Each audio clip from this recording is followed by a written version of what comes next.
So Alex, what's new in Outlook 2016? So there are a couple of different things. First of all, what I would actually highlight is there are no changes that are going to scare people. It's a consistent, exactly. People change is a good thing in some measure, but we don't want to sort of make people unnecessarily learn how to do new things. So you'll see a very consistent, look and feel. As you look at the calendar, you still have the rich data coming in.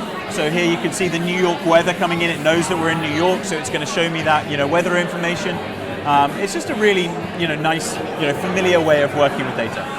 One thing that I'll highlight, though, that you might not have seen before is clutter. This is a little different than you have icons before there were the words. It is a little bit different, and part of that is if I go and change, you'll see here this mouse and touch. If I go and change to touch, you see those icons get bigger. If I'm on a surface and I undock, and this is an example of when we say that Office 2016 is perfect with Windows 10, when I undock and unclip the keyboard on this surface, Windows 10 knows that I'm now on a tablet device and asks me if I want to enter tablet mode, and it would automatically go and change into touch mode. And if you have a look at the ribbon up here, if I change back into mouse and keyboard mode, these things shrink down. And you'll notice, did you notice that Word changed as well? So it works across the different Office applications. So again, that's a good example of how Office and Windows are working together, especially as these tablet devices, although Surface with the mouse and keyboard is very much a laptop replacement, but it still functions as a tablet. Right. So that's a good example of how the two are working really nicely together.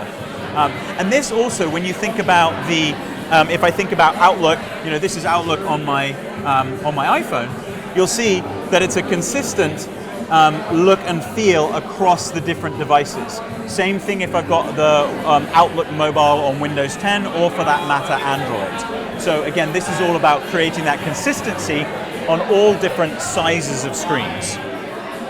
Now, one of the things that is new in Outlook is this Clutter feature. Now, clutter's interesting. So you'll see that there are 26 items in my inbox and 107 clutter items.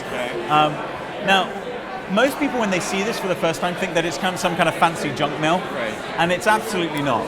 Junk mail is based on whitelist and blacklist, like it's good or it's bad. There's no nuance.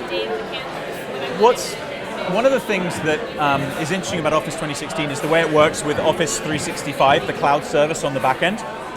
Office 365, every single time you send an email to someone, or you attach a document to an email with the subject, you put a subject line in, you're sending these signals. There are content signals and social signals. And the Office graph takes in all of these different signals and has a rich amount of data about you and what matters to you. And so what Clutter is it's a view. The Office graph powers Clutter, and it says Clutter is the stuff that you're less interested in. And then the inbox is almost a prioritized or a focused inbox. But can it deal with, like, sometimes people that I do work closely with have a long screed of an email back and forth, and I don't want to see that. Does it handle that kind of situation? The good thing is it's learning all the time. So if it incorrectly filters something, for example, so say this Garth email that's here in inbox, say that one I'm actually not that interested in, all I have to do is drag it to Clutter. Now that doesn't blanket say that everything that Garth sends me is going to go into Clutter. It's going to look at that topic, it's going to look at the type of email, the content, all of those. Was I on the CC line with 60 other people, or was it sent directly to me? So it's constantly learning and evolving